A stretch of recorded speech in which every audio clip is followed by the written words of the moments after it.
Takuto était un garçon en phase terminale, qui s'est réincarné dans le monde de son jeu préféré après sa mort aux côtés de son personnage de jeu préféré. Alors que les deux décident de construire un empire ensemble, comme ils l'ont fait dans le jeu, ils n'ont aucune idée que Takuto a renommé en tant que légendaire roi de ruines qui détruira le monde. Afin qu'il puisse renaître, Takuto est un garçon en phase terminale qui passe la plupart de son temps à jouer à un jeu de stratégie de construction de civilisation appelé Eternal Nations. Un jour, alors qu'il recommence le jeu après avoir tout accompli, il décède tranquillement. Il a l'impression de s'enfoncer dans l'obscurité, et quand il ouvre les yeux, il se retrouve assis sur un trône de pierre au milieu d'une forêt. Il ne comprend pas ce qui se passe, mais une figure familière apparaît devant lui. Takuto reconnaît immédiatement la femme comme Atu, la sorcière de boue, qui était son personnage préféré du jeu des Nations Éternelles. Il se souvient comment il a décidé de jouer les Nations Éternelles au niveau le plus difficile, en ramassant le royaume de la ruine et du mal mineur, comme point de départ. Heureusement, il est venu avec Atu, un personnage qui est incroyablement faible au début, mais elle absorbe les capacités des ennemis qu'elle bat et devient le plus fort à la fin. Atu appelle Takuto son roi, et il se demande s'il s'agit d'une sorte de situation de rôle avec laquelle il a besoin. Cependant, Atu lui dit qu'il n'a pas besoin de y penser si dur, car elle sait déjà tout. Elle connaît son nom, ainsi que le fait qu'il n'a jamais touché l'herbe dans sa vie. Il était le pro parmi les pros qui ont terminé le jeu sur la difficulté de cauchemar avec la civilisation la plus délicate. Takuto est étonné d'apprendre qu'elle sait que lui est un joueur et qu'elle est un personnage à l'intérieur du jeu, et Atu lui dit qu'elle se souvient également de tout leur jeu. Elle connaît son style de jeu, ainsi que toutes les choses qu'il lui a dites à travers l'écran, et toutes les fois où il en a fait un coup en son nom.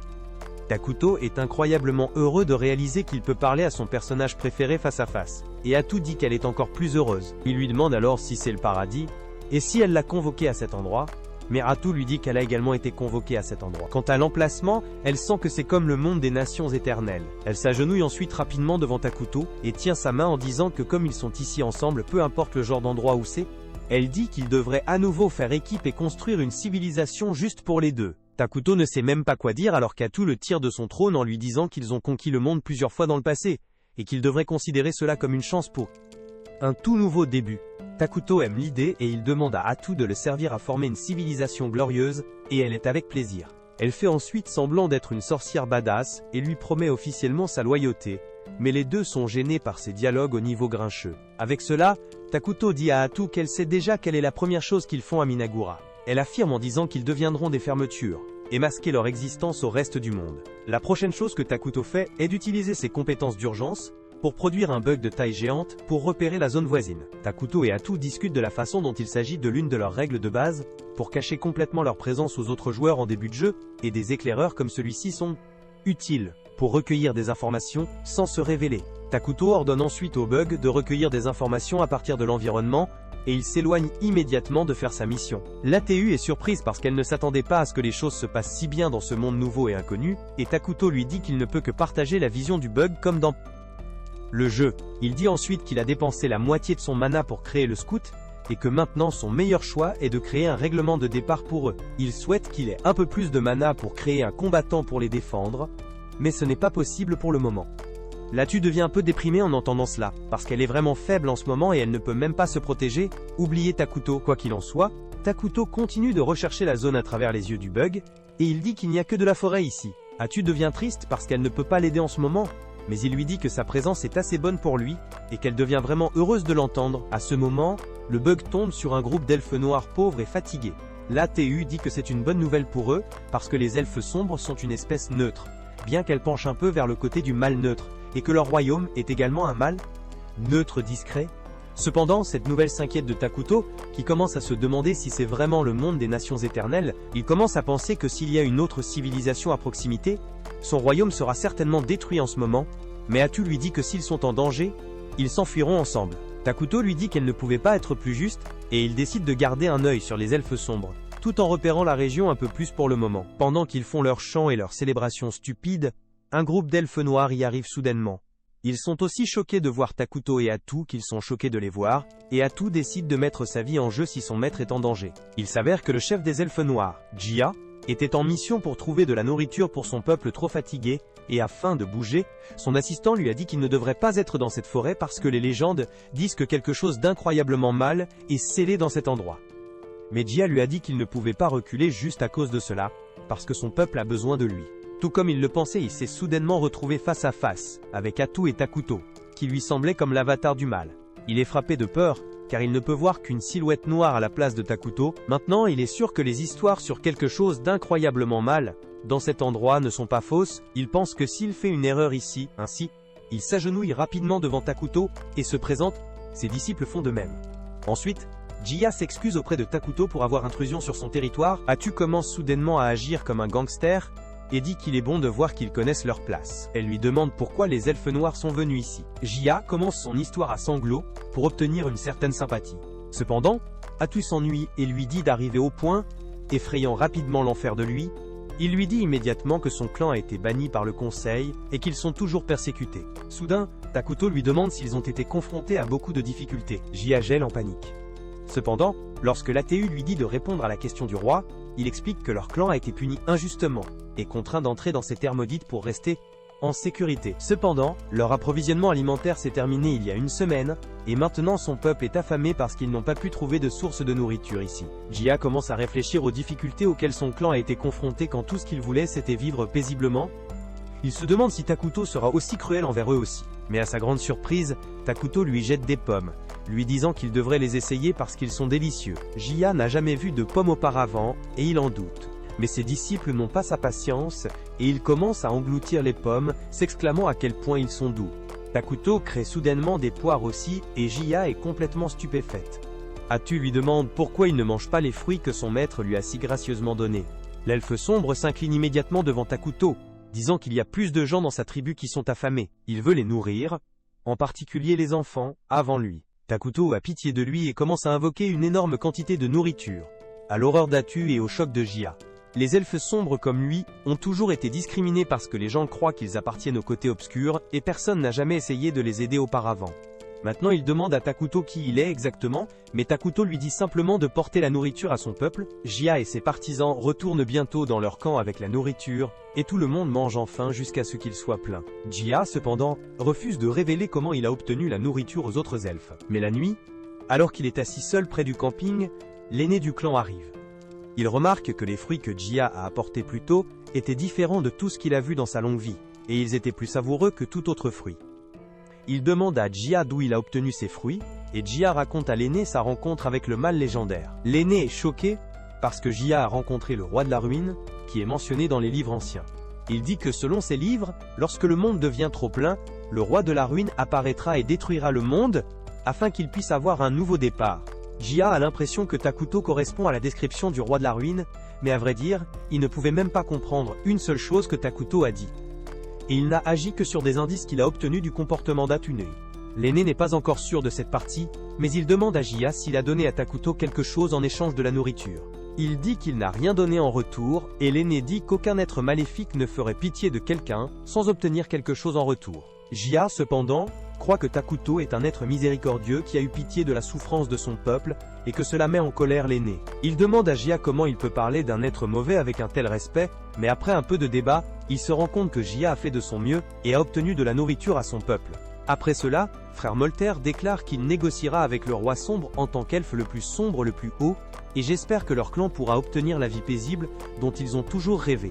D'un autre côté, Atu gronde Takuto, pour avoir utilisé son mana, pour créer de la nourriture pour les elfes quand il n'en a pas assez. Mais au moment où il lui dit de ne pas être en colère contre lui parce qu'il a besoin d'elle, elle recommence à agir comme un simp. Le lendemain, Jiya s'apprête à rendre visite à Takuto, et Elder Molter lui demande s'il est prêt à affronter le roi.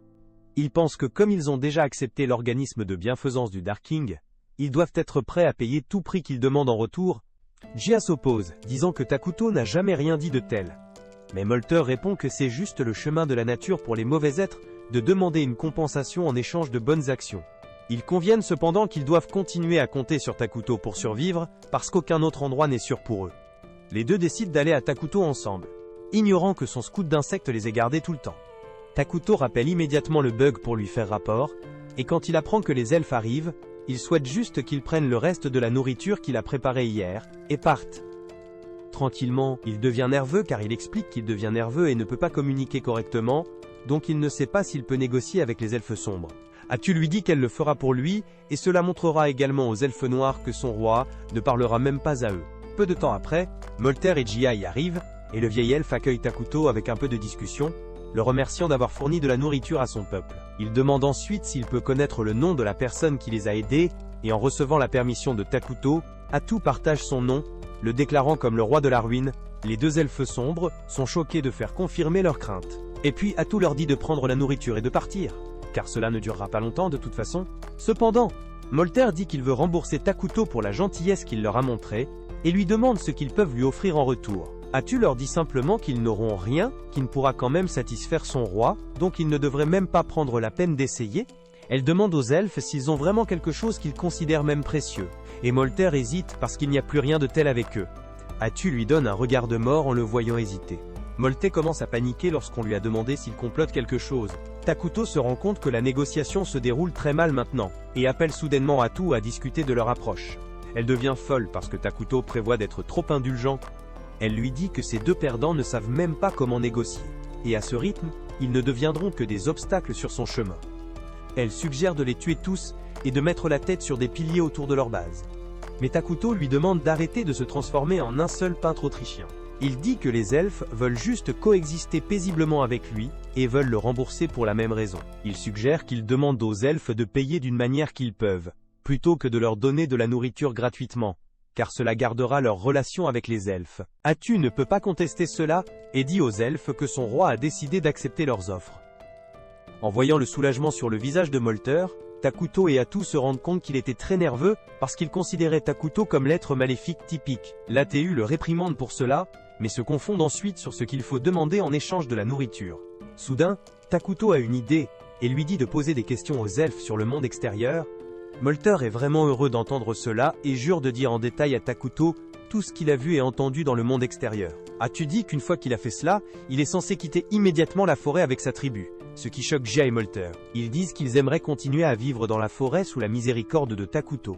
Mais Atu leur dit de cesser d'être gourmands. Jia essaye de discuter si elles veulent vivre, mais Molter le ferme, disant qu'ils doivent obéir au commandement du roi. Ils commencent à partir, mais maintenant Takuto se sent mal de les lancer. Il a soudainement une idée et dit à Molter et Jia de devenir ses citoyens.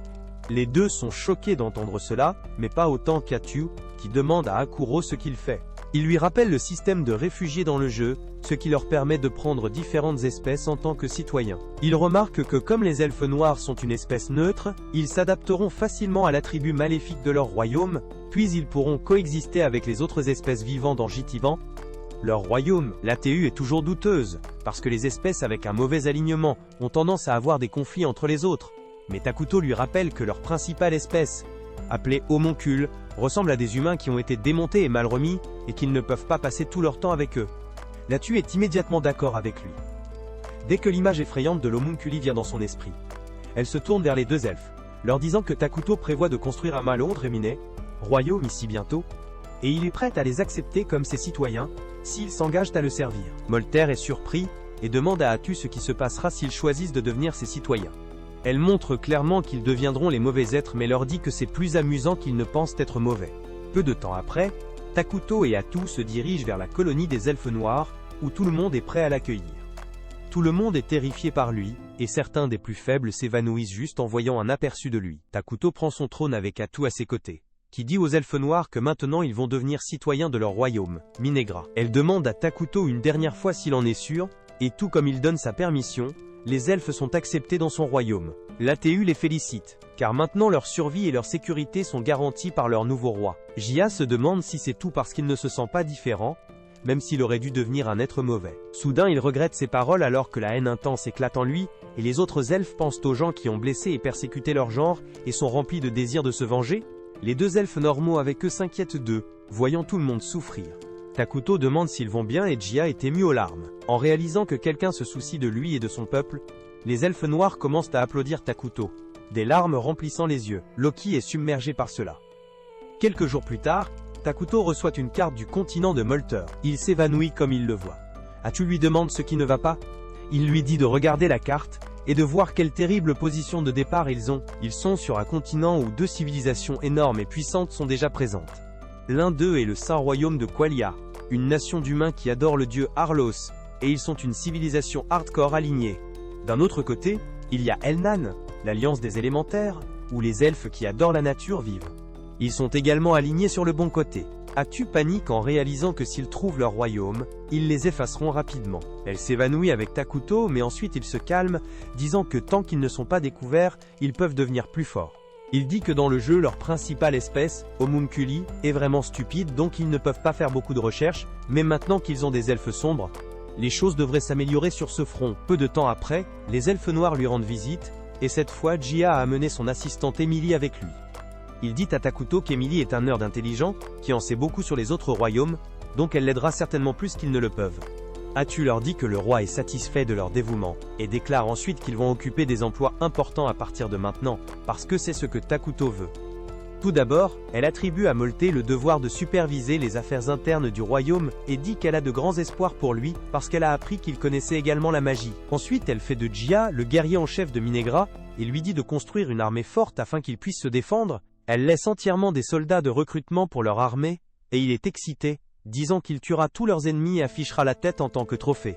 Mais Takuto est déjà dégoûté. Il dit que la guerre est barbare, et Atu dit à la Jia confuse que leur roi préfère la paix, donc il devrait garder cela à l'esprit.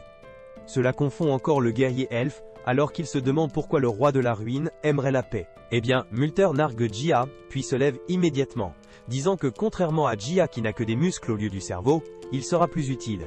Jia prend cela comme un défi, et il dit à Takuto qu'il est jeune et fort, afin qu'il puisse travailler plus sans repos. L'ATU ne se rend pas compte qu'ils sont simplement en compétition pour attirer l'attention de Big Evil Daddy, et elle pense que ce sont des bourreaux de travail. Elle demande à Takuto s'il devrait leur donner une mission pour collecter des ressources, et il suggère qu'il devrait leur ordonner d'embellir le terrain et de construire des maisons. L'ATU transmet immédiatement cela à Multer, lui disant de rassembler suffisamment de bois pour construire des maisons, tout en laissant la plupart de la forêt intacte. Multer dit qu'il y arrivera immédiatement parce que les elfes noirs sont à l'origine des habitants de la forêt.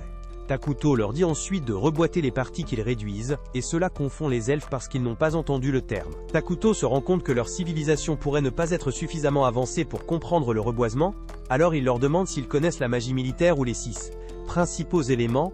Multer dit qu'il ne connaît que les 4 principaux éléments, et Emily dit qu'elle n'a jamais entendu parler d'un pays utilisant la magie militaire. Takuto et Atu se rendent compte que ce monde est beaucoup plus primitif qu'ils ne le pensaient, mais c'est en fait une bonne chose car une fois qu'ils progressent leur technologie magique, ils peuvent rapidement dépasser d'autres nations. L'ATU explique ensuite que le reboisement signifie cultiver de nouveaux arbres à la place de ceux qu'ils réduisent, et les elfes noirs disent qu'ils le font aussi. Mais ils ne peuvent pas utiliser la magie pour les faire pousser rapidement. L'ATU dit que le reboisement utilise les 6 principaux éléments pour faire pousser rapidement les arbres, et elle donne soudainement le crédit pour cette découverte à Takuto. Même si c'est un gros mensonge, elle continue de louer Takuto, disant qu'il avait créé les fruits uniques qu'ils ont mangés plus tôt, et comment les raisins sont son préféré. Emily est d'accord avec Atu et dit qu'elle a essayé de planter les graines de raisin, et certaines plantes ont déjà germé. Cela vient comme une nouvelle surprenante pour Takuto, qui ne pensait pas qu'il serait possible de développer quoi que ce soit ici. Cependant, il se rend rapidement compte qu'il pourrait créer les fruits de la terre ici, avec magie, ce qui signifie qu'il pourrait être en mesure de créer d'autres choses. Il teste sa théorie en créant une pièce, et se rend compte qu'il peut créer une poudre à canon, et d'autres matériaux scientifiques de cette façon.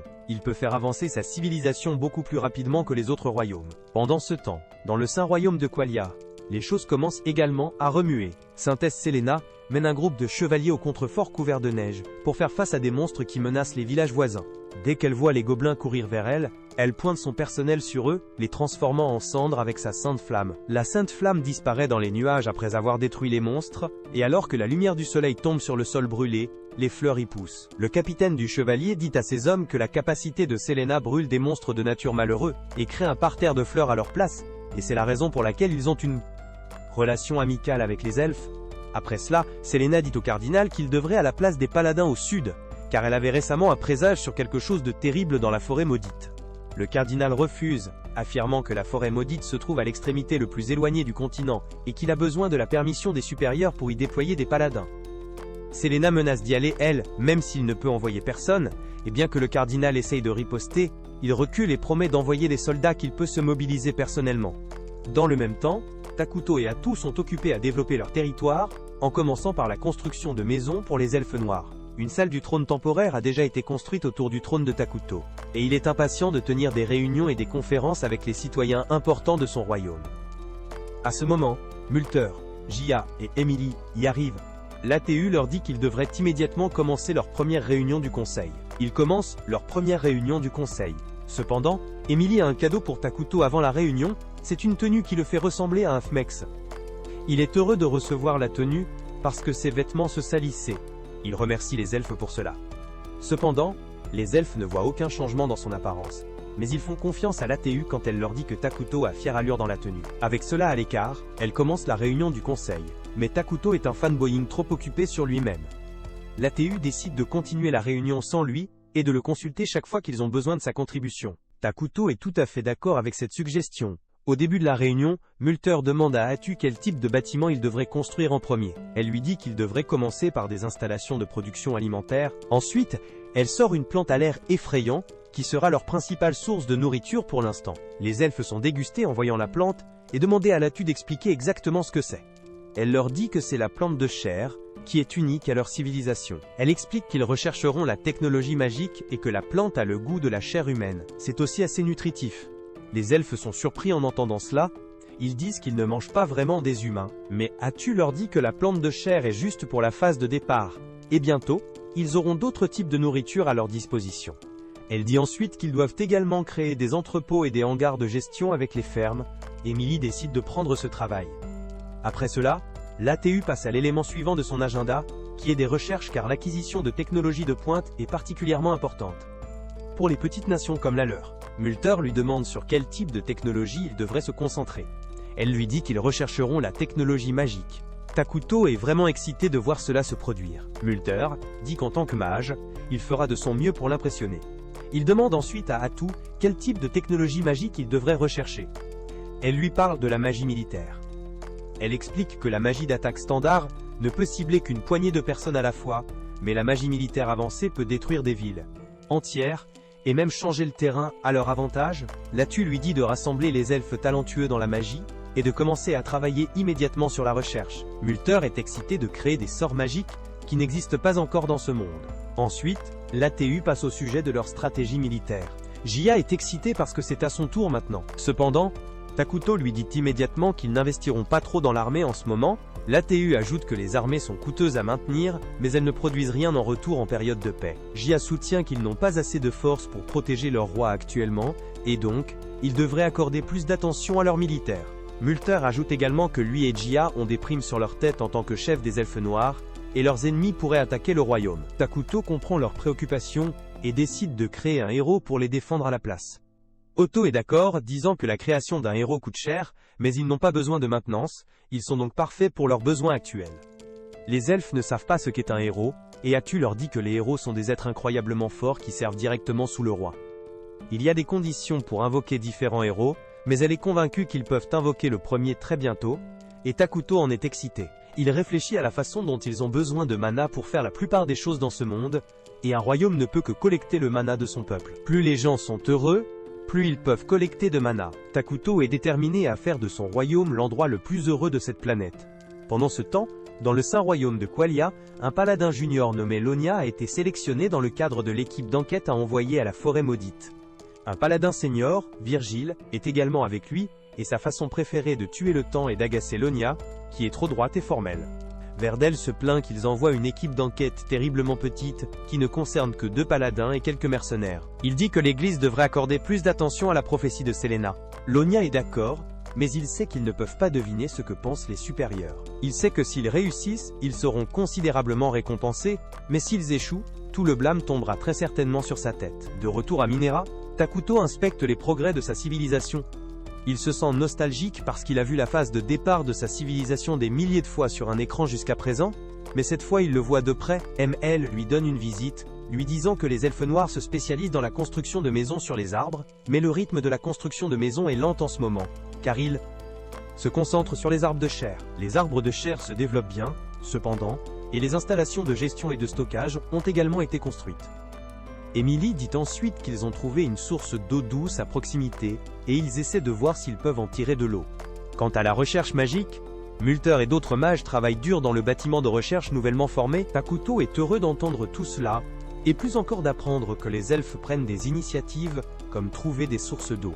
Il est vraiment heureux que les elfes, qui avaient l'air épuisés lorsqu'ils sont venus ici, ont l'air heureux maintenant, et quand il dit à Emily, elle commence à pleurer des larmes de joie. Takuto panique en voyant sa dépression, mais Emily se calme bientôt et reprend la tournée. Elle montre Takuto et Atu à la Fair Tree Farm, et dit que grâce aux outils produits par Takuto, ils peuvent bientôt s'attendre à la première récolte. Ensuite, elle les emmène à la source d'eau que les elfes ont trouvée, mais remarque que l'ambiance autour de l'endroit est complètement différente. Cette fois, l'eau est également devenue sombre, et Emily est déçue parce qu'elle pense qu'ils ne peuvent plus l'utiliser. Avant qu'Atu ne puisse expliquer pourquoi elle a tort, Multer et Gia y arrivent également pour voir la source d'eau. Ils conviennent avec Emily que l'eau ne semble plus utilisable. Mais ensuite Atu prend une gorgée, leur disant qu'il est complètement sûr de boire. Elle explique ensuite que cet endroit est sombre maintenant parce qu'il est devenu une partie du Mianagra, grâce à une caractéristique appelée le terrain maudit. Takuto demande aux elfes de respirer profondément, et ils sentent soudain leur esprit s'éclaircir, et leur corps se remplit d'énergie. L'ATU explique que le terrain maudit donne un avantage aux créatures avec l'alignement maléfique et impose des pénalités aux êtres neutres et bien alignés. Étant donné que les elfes noirs font partie du Mianagra, ce sont des êtres mauvais maintenant, et donc cette eau est complètement sûre pour eux. Gia vérifie cela en buvant l'eau, puis Atu dit que bientôt toute la forêt fera partie du terrain maudit. Cependant, Takuto pense que cela peut être un peu problématique parce que le terrain maudit se démarque trop. Multer est d'accord, disant qu'une fois que toute la forêt devient sombre, leurs ennemis peuvent facilement les repérer. Gia suggère une fois de plus de création d'une armée, mais Atu et Takuto l'assurent qu'ils vont invoquer un héros. Multer dit qu'il n'est toujours pas clair sur ce qu'est un héros, et Atu décide de lui apprendre à travers un exemple. Elle invoque soudain des tentacules sombres de son dos, coulant sans effort les arbres à proximité, avant de révéler qu'elle est elle-même un héros. Et même si elle n'a que 1% de sa pleine puissance, elle peut toujours vaincre des armées entières. Takuto se vante aux elfes surpris que les héros sont vraiment géniaux, et ils continuent de devenir plus forts avec le temps, même s'ils ne font rien. Cependant, il change rapidement le sujet, et dit à Atu qu'il n'était pas nécessaire de couper les arbres pour montrer son pouvoir, et lui dit de nettoyer le gâchis plus tard. Les elfes en revanche sont vraiment étonnés par ce qu'ils viennent de voir, et ils disent que Takuto est vraiment un excellent être. Pour avoir des subordonnés aussi puissants, ils décident de créer un grand palais qui lui est adapté. Takuto dit qu'il n'en a pas besoin pour le moment. Cependant, les elfes refusent de laisser leur roi rester dans des maisons similaires aux leurs, et Atu dit également à Takuto que la création d'un palais rendra les gens plus heureux. Donc il devrait être autorisé à le faire. Takuto décide de leur donner sa permission, disant qu'il veut une forteresse volante un jour, mais pour l'instant, il sera également satisfait d'un palais normal. Dans le même temps, le groupe d'enquête, dirigé par Lonus et Verdel, a commencé à voyager dans les forêts maudites du sud. Verdel n'est toujours pas satisfait de la taille de leur groupe. Et Lonus répond que c'est le meilleur possible, car la plupart de leurs forces traitent les perturbations du nord. Les espèces d'alignements maléfiques sont soudainement apparues dans les villes d'attaque et de pillage du nord, et donc la plupart de la puissance de feu de leur empire a été détournée pour les citer. Traités, les mercenaires disent soudain que les gars qui sont allés vers le nord vont avoir un temps difficile. Ils se sentent chanceux qu'ils n'aient pas reçu l'ordre de prendre ce travail. Parce que même si le salaire était vraiment bon, il y a une sorcière impliquée dans le cas, et qu'ils ne veulent rien faire avec cela. Lonus est curieux à propos de la sorcière, et la nuit, il demande au mercenaire nommé Bargo à ce sujet. Bargo dit qu'il y avait des rumeurs selon lesquelles tout le problème dans le nord a été causé par une sorcière, mais Lonus refuse de le croire. Il dit qu'une seule personne ne peut pas être responsable d'un grand nombre de monstres, et Bargo est d'accord. Il dit que ce doit être l'œuvre d'un culte, mais Verdel lui dit de se taire avant de les faire tous. Lonus est soudain énervé contre Verdel, parce qu'il est ivre. Il lui donne des conférences qu'ils ne sont pas autorisés à boire car ils servent le dieu, mais Verdel est prêt à débattre avec lui sur le texte religieux. Il ignore alors soudainement et commence à flirter avec la serveuse qui lui apporte plus d'alcool. Bargo demande alors à Lonus pourquoi 2 paladins sont envoyés si loin au sud. Il craint que cela ne soit à cause d'une autre sorcière, et si tel est le cas, il veut emmener ses garçons et sortir avant que les choses ne deviennent dangereuses. Lonus dit qu'il ne sait pas, mais Verdel dit qu'il a déjà recueilli des informations auprès de la serveuse sur ce qui se passe. Un tas d'elfes sombres ont récemment fui vers les forêts maudites, et les plus hauts up veulent probablement simplement y faire face. Bargo est soulagé de l'entendre, et il convient qu'il devrait faire face aux elfes noirs rapidement parce qu'ils sont vraiment qualifiés dans les assassinats et les malédictions. Lonus croit également que s'ils quittent les elfes noirs incontrôlés, ils deviendront bientôt une menace. Mais Verdel lui dit de se détendre un peu, il dit que ce n'est qu'une mission de reconnaissance, et si les choses sont sur le point de devenir violentes, ils couriront au lieu de se battre. Cependant, Lonus est trop coincé sur l'idée de vaincre le mal partout où il le voit, et il dit qu'ils ne peuvent pas s'enfuir de leur devoir de paladin. Verdel lui dit d'arrêter de chasser la gloire, et de se battre uniquement lorsque la situation l'exige, au lieu de sauter à chaque occasion de risquer sa vie. Il lui rappelle qu'il a une famille à la maison, tout comme tous les autres qui sont dans cette mission, et ils devraient faire plus attention à leurs décisions.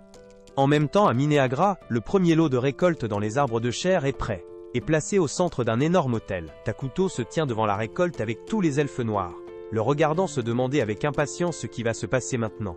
Takuto commence à verser son mana dans le tas de fruits, et soudain, il se transforme en un bug géant. Les elfes ne peuvent pas croire que Takuto ait créé la vie à partir d'un tas de fruits, et Atu commence à le louer en disant que ce n'est même pas 1% de ses véritables capacités. Elle dit aux elfes qu'il deviendra encore plus fort, et fera plus de miracles avec leur dévouement envers lui, et il commence à l'encourager. Plus tard, Takuto revient sur son trône, et il est soulagé qu'il ait pu produire un monstre d'insectes en échange de nourriture. C'était l'une des fonctionnalités du jeu, mais il ne comprend toujours pas comment cela fonctionne exactement dans ce monde. Atu lui dit qu'ils n'ont pas besoin d'y penser, car ils ont établi un moyen de produire plus de créatures pour servir leur royaume. Elle dit ensuite à Takuto qu'il est temps de passer à l'étape suivante. Et il accepte de dire qu'il invoquera un héros dès qu'ils ont rassemblé suffisamment de mana. Atu lui demande avec enthousiasme qui prévoit de convoquer, et il répond qu'il veut invoquer Ayla, la reine des insectes. Il pense que c'est un choix solide, et Takuto commence à parler de la façon dont Ayla peut affluer tous les monstres de type insecte, et leur permettre de se battre en première ligne.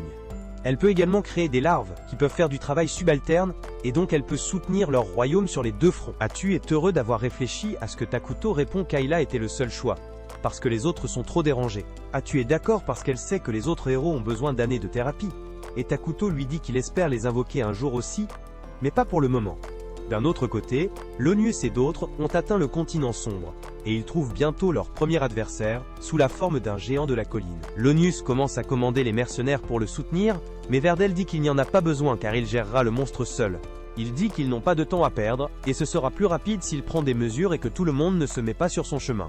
Il se rend rapidement au géant de la colline, et pointe ses épées vers elle, pendant que le reste de son entreprise regarde. Verdel envahit ensuite son épée avec une puissance sacrée, et le géant de la colline attend qu'il termine avant d'attaquer. Verdel bloque sans effort son club lourd, puis le coupe propre à l'aide de sa sainte épée. Ensuite, il saute vers le monstre, et y fait plusieurs attaques, le retirant sans lui donner la possibilité de riposter. Il revient à ses troupes après avoir tué le géant, et Lonius commence à le louer en disant que la mission sera facile parce qu'elles l'ont eu. Verdel cependant ne le pense pas, et cette déclaration commence à s'inquiéter de Lonius. De retour à Minecraft, Takuto profite d'un hamburger, quand Atu lui dit de manger quelque chose de plus sain. Il répond qu'il n'a mangé que des aliments sains et ennuyeux à l'hôpital, donc il veut essayer de nouvelles choses maintenant. Il s'inquiète également pour elle, parce qu'elle ne mange que de la salade depuis quelques jours maintenant, et elle lui dit que ce genre de nourriture lui convient davantage. Il parle de la façon dont la construction a accéléré maintenant. Takuto dit soudainement à Atu d'invoquer Molter, et d'autres après avoir fini de manger. Il lui dit que les nouveaux bugs de scouts qu'ils ont créés ont cartographié la zone autour de leur base, et il prévoit de faire quelque chose au sujet de la colonie humaine près d'eux. Il demande d'abord à Atu de confirmer si la ville près d'eux ne fait pas partie du Saint Royaume de Qualia, et elle est à peu près sûre que c'est un territoire indépendant avec un alignement neutre. Takuto est heureux d'apprendre cela, parce que cela signifie qu'ils peuvent négocier avec la ville, et il espère que rien de mal ne se passera pendant leur interaction. Il croit qu'ils iront bien pour l'instant, et Atu plaisante en disant qu'il les fascinera. En disant cela, Takuto rit que rien de tel ne se produira. Il reçoit un message d'un bug à ce moment-là, lui montrant qu'un groupe armé s'approche de la forêt. Il dit à Atu qu'ils doivent les renvoyer paisiblement si cela est possible, et si les choses se passent vers le sud, ils devraient se préparer à se battre. Pendant ce temps, le groupe armé est en effet la fête de Lonia et Verdel, et alors qu'ils se dirigent vers la forêt, Verdel dit à tout le monde de s'arrêter, parce qu'il remarque que quelqu'un s'approche. Atu sort de la forêt avec des vêtements noirs qui cachent son visage et ses traits, et Verdel lui dit de s'identifier. Elle prétend être un elfe sombre qui s'est réfugié dans la forêt avec son clan, car aucun autre endroit n'est sûr pour eux. Verdel le comprend et lui dit de se retirer parce qu'ils doivent enquêter sur la forêt, et elle répond qu'il ne devrait pas entrer. Verdel se rend compte que quelque chose ne va pas, mais Lonia commence à crier à Atu, lui demandant comment osait elle désobéir à un commandement du serviteur de Dieu. Verdel lui déchaîne immédiatement, lui disant de ne pas l'interrompre, et Lonia lui est énervée pour l'avoir grondé sur une telle affaire triviale. Verdel reprend alors sa conversation avec Atu, lui disant qu'ils ne peuvent pas revenir, simplement parce qu'elle ne veut pas qu'ils entrent dans la forêt. Il lui demande s'il y a quelque chose de caché là-dedans, et elle répond que ce n'est qu'un tas d'elfes qui veulent vivre en paix.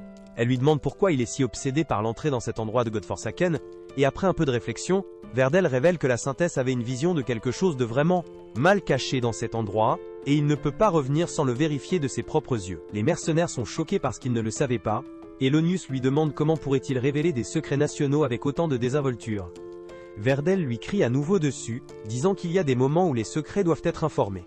Cela pisse encore plus à l'ONUS, parce que même un haut paladin comme Verdel n'a pas le pouvoir de révéler des prophéties divines sans autorisation des supérieurs. Pendant ce temps, Verdel demande à nouveau à Atu de les laisser entrer dans la forêt pour jeter un coup d'œil rapide, mais son attitude change soudainement. On leur dit qu'il ne trouve rien de la peine à l'intérieur. Elle leur dit de revenir immédiatement. Elonia est en colère qu'un elfe sombre ose défier une prophétie de Dieu. Il peut sentir l'air après avoir changé, et décide qu'il y a quelque chose de vraiment mal à l'intérieur de la forêt, dont ils ont besoin, pour enquêter. Cependant, Verdel semble disposé à négocier avec elle. Il lui demande de jurer sur Dieu qu'il n'y a aucune menace pour le saint royaume de Qualia à l'intérieur de la forêt, et Atu jure sur son Dieu que ce sont eux qui ont plus peur de la Qualia. Verdel en est satisfait, et il déclare qu'il se retire. L'ONUS ne peut pas croire cela, et il souligne que la femme cache évidemment quelque chose. Verdel l'appelle un lâche infidèle, et lui dit d'arrêter de projeter ses peurs sur lui. Il dit qu'ils n'ont rien trouvé, et cela conclut leur enquête. Il commence à repartir avec ça, mais l'ONUS ne le laissera plus prendre les décisions. Il dit à Verdel qu'il révoque son autorité en tant que haut paladin, pour révéler une prophétie à l'ennemi et abandonner son devoir. Il dit aux mercenaires qu'ils se dirigeront dans la forêt et confirmeront ce que le mal se cache là. Bah, et Bargos accepte, parce que l'ONUS est celui qui signant leur chèque de paye après tout, Atu les plaide de ne pas entrer dans la forêt. Melonia ordonne à ses hommes de la capturer malgré que Verdel lui dise de ne pas le faire. L'Atu soupire juste que les négociations ont échoué, et quelques secondes plus tard, les mercenaires sont tous embarqués sur les pointes d'Atu comme des brochettes fraîches. Elonia a été éliminée en premier, il ne se souvient même pas d'avoir vu tout ça. Verdel est la seule personne à tout être témoin et qui est toujours en vie, et il panique en disant à Lonia qu'ils ont affaire à une sorcière. L'ATU effaçait rapidement son déguisement, disant que la conversation allait si paisiblement, et c'est dommage que les choses se soient avérées comme ça. Les mercenaires et l'ONUS restants sont complètement secoués par la scène devant eux, et Verdel dit à Bargo de renvoyer quelqu'un pour relayer le message immédiatement. Bargo lui dit que tous leurs messagers ont été tués lors de l'attaque précédente, et à sa taille avant de rire à haute voix, quelle est la calamité qu'ils recherchaient. Elle leur dit qu'ils l'ont finalement trouvé, et leur demande ce qu'ils vont faire à ce sujet maintenant. Pendant que tout le monde se promène, Verdel leur crie dessus pour faire pousser une paire, parce qu'ils sont trop profonds pour s'enfuir maintenant. Il ordonne à ses hommes de se préparer à se battre, disant que les choses n'auraient pas dû se dérouler de cette façon, et Atu est pleinement d'accord avec lui. Elle dit que c'est toute la faute de ce perdant insensé dans la coupe de bol, qui pensait que sa foi était la chose la plus importante au monde. Maintenant, il va en payer le prix. Verdel ne veut plus la caler, et ordonne aux archers d'attaquer en premier. Cependant, bloquer leurs flèches est le jeu de l'enfant pour Atu qui commence à laisser son émission de junkie de bataille intérieure. L'ONUS demande nerveusement à Verdel ce qui est même une sorcière. Il répond qu'il aurait dû le dire à tout le monde avant le début de la mission, même si cela enfreint une autre règle. Les sorcières sont des monstres au niveau des catastrophes qui sont prophétisées par les saints et ont officiellement dénommé la plus grande menace pour leur royaume par les hauts responsables de Botra, l'Église. Il leur dit que la catastrophe dans le nord était vraiment à cause d'une sorcière, il est à peu près sûr que la femme devant eux est aussi une sorcière. Atu s'est ennuyé de leur yapan maintenant, et leur dit d'attaquer, ou elle commencera à les attaquer. Virgile ordonne aux mercenaires de se replier, car seul lui et l'ONUS peuvent la combattre. Il dit à l'ONUS de suivre son exemple, et il s'enchante avec une puissance sacrée, alors qu'il se précipite. Atu les attaque avec ses tentacules, pensant qu'ils ne pourront pas la battre. Mais le pouvoir sacré donne aux paladins des dégâts supplémentaires contre les créatures d'attributs maléfiques, et ils parviennent à couler à travers ses tentacules. Otto est surpris par cela, mais comme elle est occupée à monologue, Verdel l'attaque soudainement, et elle perd un autre tentacule, en essayant de se protéger. L'ONUS élimine également un autre de ses tentacules, et Verdel est convaincu que s'il coupe les deux autres ils peuvent gagner. Cependant, Atu est énervé maintenant et prend soudain 2 mercenaires en otage, pensant que les paladins ne pourront pas l'attaquer maintenant. Cependant Verdel est déterminé à lui mettre fin avant de pouvoir devenir une menace pour leur royaume, alors il dit à l'ONUS qu'ils attaqueront. L'Atu ne s'attendait pas à cela, et est vraiment surpris lorsque les paladins ont traversé les otages avec ses tentacules. Il pense qu'ils gagneront maintenant, mais Atu les a trompés tout ce temps, et décide qu'il est temps pour l'acte final. Elle utilise soudainement un tas de tentacules pour transformer Verdel en un coussin d'épingles humain. Avant que l'ONUS ne puisse voir, Verdel lui dit de s'enfuir, mais Atu perce la tête, le tuant instantanément. Elle affiche qu'elle n'avait pas seulement 6 tentacules, et peut en invoquer autant qu'elle le souhaite, ce qui laisse l'ONUS encore plus consterné qu'il ne l'était déjà. Il réalise maintenant son erreur, et comprend qu'ils ne peuvent pas gagner, alors il ordonne aux mercenaires de s'enfuir, et de se disperser dans toutes les directions parce qu'ils ont besoin d'une sumoise. Seule personne pour revenir au royaume et leur dire la nouvelle, l'Atu est énervée alors que les mercenaires s'enfuient, mais elle remarque ensuite que l'ONUS est resté en arrière pour abandonner sa vie dans une dernière tentative désespérée. Il l'attaque, mais étonnamment, Atu bloque sa grève en utilisant l'épée sacrée. Il ne peut pas comprendre comment cela peut se produire, et Atu lui dit qu'elle a volé la capacité d'utiliser le pouvoir sacré à Virgile, ainsi que toutes les techniques qu'il a passées à maîtriser. Elle commence à repousser l'Onius tout en parlant de sa famille, parce qu'elle a également volé les souvenirs et les émotions de Virgile. L'Onius est choqué d'entendre cela, et Atu lui dit que non seulement Virgile était vraiment qualifié, mais il se souciait également de tout le monde dans son groupe jusqu'au dernier moment. Elle demande à l'Onius ce que ça fait de réaliser que Virgile a dû mourir à cause de son stupide ego. Il répond que sa volonté vit toujours. Il dit que les mercenaires livreront sûrement le message chez lui. Quand soudain il entend des cris provenant de toutes les directions, et que les Tuskov lui disaient qu'elle a ordonné aux elfes noirs de ne pas laisser une seule personne s'échapper, l'Onius perd sa tête. Il la se précipite dans une fureur folle, mais ne peut rien faire. L'Atu ne le tue pas instantanément non plus, et le pend à l'envers, alors qu'elle remplit son cœur de peur et de regret. Elle lui dit que s'il s'était éloigné, comme Virgile l'a dit, il serait retourné dans sa famille et aurait vécu une vie heureuse avec eux. Cependant, il a fait le mauvais pas, et maintenant l'avenir sera entièrement différent. Elle dit à l'Onius qu'il mourra ici, puis elle traquera sa famille et les tuera. Elle tuera également toutes les personnes de toutes les villes et villages que son groupe a traversés sans raison, et il sera celui qui reproche à tout cela. Elle lui dit que son roi lui a dit que la vie est terminée une fois que les gens commencent à vous regarder, et pour s'assurer que personne ne la méprera jamais, elle tuera des millions de personnes. Sans raison, et que tout le monde détestera l'Onius pour cela. Son esprit a été complètement brisé maintenant, et il supplie Atu à s'arrêter, mais elle commence à agir gai, en disant qu'il devait être une bonne personne religieuse qui aimait son pays et sa famille, mais elle déteste les gens de soi comme lui. Elle lui dit de regarder le massacre de son petit siège au paradis.